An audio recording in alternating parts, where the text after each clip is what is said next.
جس طرح حماد اظہر صاحب کی بات کی، کہا یہ جاتا ہے خود ساختہ روپوشی اختیار کی ہوئی ہے، اور علی امین خان وغیرہ جو میٹنگ کے اندر باتیں ہیں باہر نکل آتی ہیں. تو اگر پنجاب میں ہوتی بنسبت کے پی کے سے تو بہتر نہیں تھا کہ پارٹی کے جو کارکنان ہیں ان کا مورال بھی بلند ہوتا، پارٹی بھی منظم ہوتی، فعال کردار ادا کر سکتی. ادھر ہونا بہتر نہیں تھا ان کا پنجاب میں؟ دیکھیں، ایک تو آپ میں سمجھاؤں کہ بشرا بی بی کو انہوں نے ناحق قید کیا ہوا تھا، اور آپ کے سامنے ہے کہ ان کی ضمانت بھی ہو گئی، اور یہ ضمانت ڈیو تھی. اور آپ کے علم میں ہے کہ خان صاحب کی ضمانتیں اور خان صاحب کے جتنے بھی سزائیں تھیں وہ ساری کالعدم ہو چکی ہیں. اور جیسے ان کو پتہ چلتا ہے کہ کسی کیس میں ان کی ضمانت ہے، کیونکہ عدالت جو ہے وہ کب تک روک سکتی ہے، کتنے دباؤ کے بعد بھی روک سکتی ہے. 1 سال اگر وہ آپ کو اندر کرتے ہیں تو کسی دن تو انہوں نے ضمانت کی درخواست سننی ہوتی ہے. تو جیسے ان کی ضمانت ہوتی ہے دوسرے کیس میں وہ گرفتار کر دیتے ہیں. یہ جو بشرا بی بی کی جیسے رہائی ہوئی ہے جی، یہ ان کے ذمہ شاید یہ کام نہیں ہے کہ وہ تنظیم کو چلائیں. تنظیم کو چلانے کے لیے پورا سیٹ اپ ہے ہمارا. اب ہمارے پریزیڈنٹ ہیں، ہمارے جنرل سیکرٹری ہیں، ہمارے صوبائی صدور ہیں. پنجاب میں ہمیں تھریٹس ہیں. آپ کو پتہ ہے کہ ہمارے جو 1122 کے ہیں اور پولیس والے یہاں سے جو سی ایم کی سیکیورٹی کے ساتھ گئے تھے تو انہوں نے پکڑ کے آج تک ان کی وہ ضمانتیں نہیں ہونے دے رہے.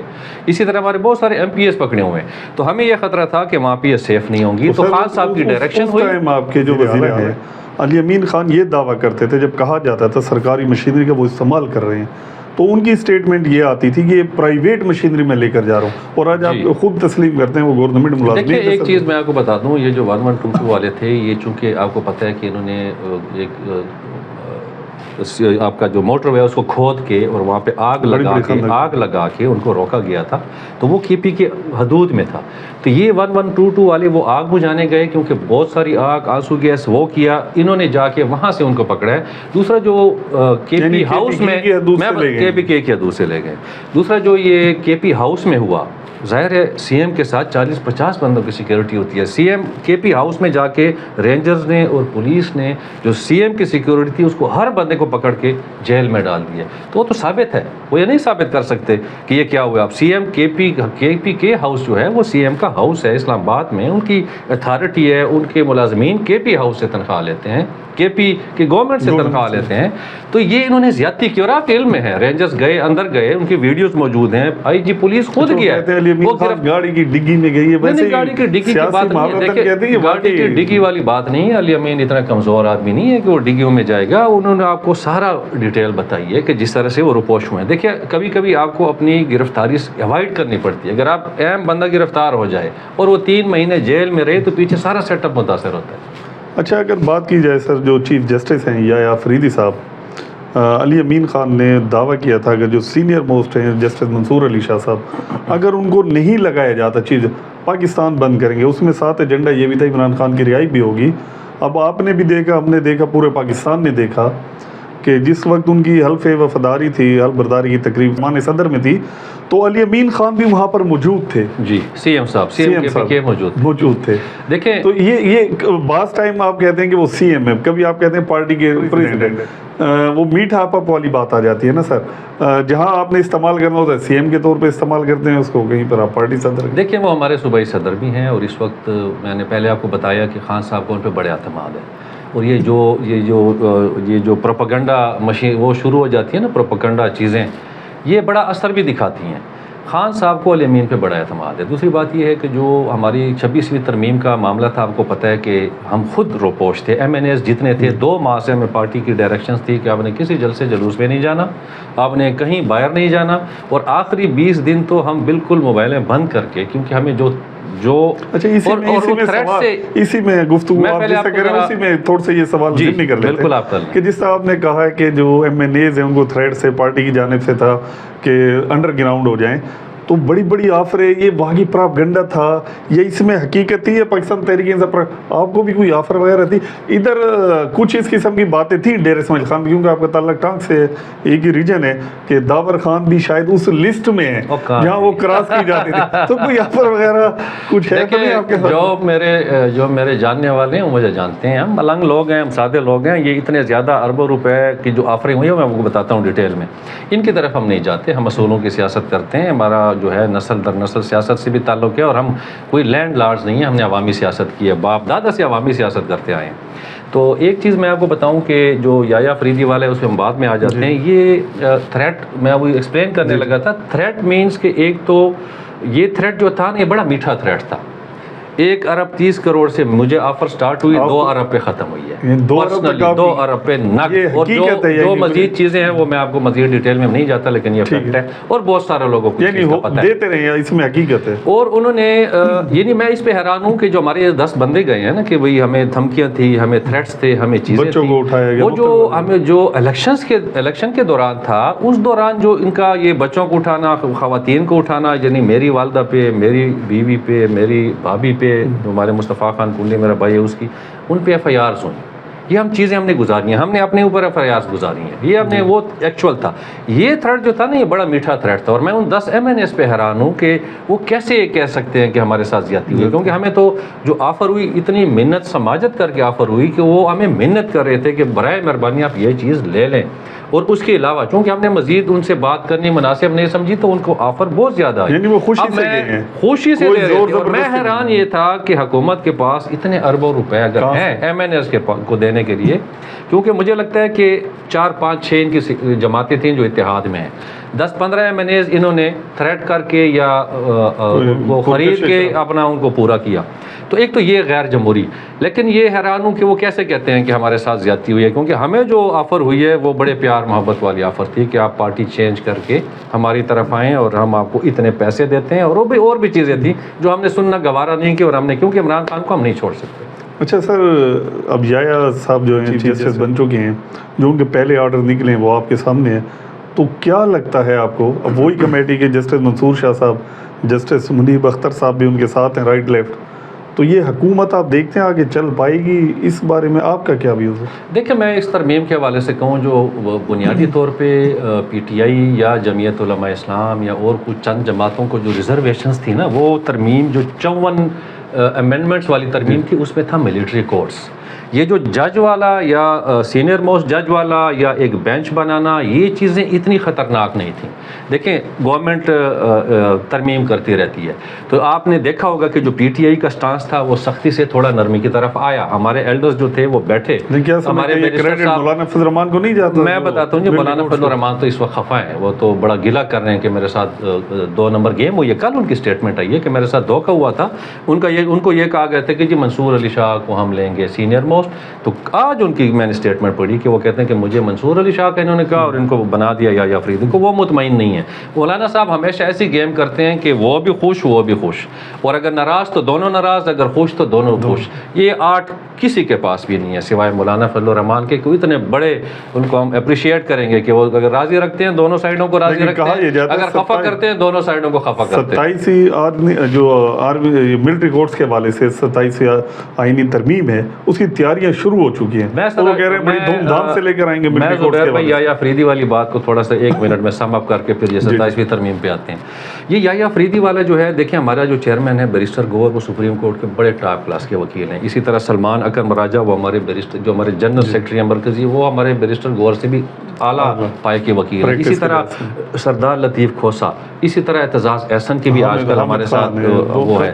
تو یہ لوگ ایسے ہیں کہ ان کو سپریم کورٹ اور اس کے مینرز کا اور ان کے طریقہ کار کا پتہ ہوتا ہے۔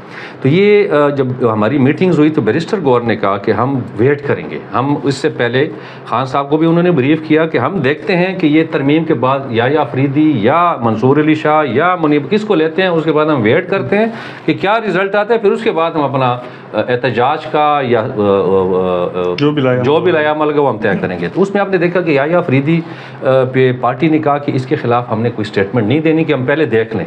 اور جو آپ کا علی امین صاحب ہیں جی، دیکھیں وہ ہمارے چیفٹر ہیں، اگر وہ چیفٹر صاحب ہمارے چیف سپریم کورٹ کے جج جسٹس کی سیریمنی میں نہ جائیں تو لوگ پھر آوازیں اٹھاتے ہیں کہ جی سی ایم صاحب نہیں تھے، باقی سب تھے اور سی ایم صاحب نہیں تھے۔ اب جب گئے ہیں یہ کہا جاتا ہے نا جب 47 کے حوالے سے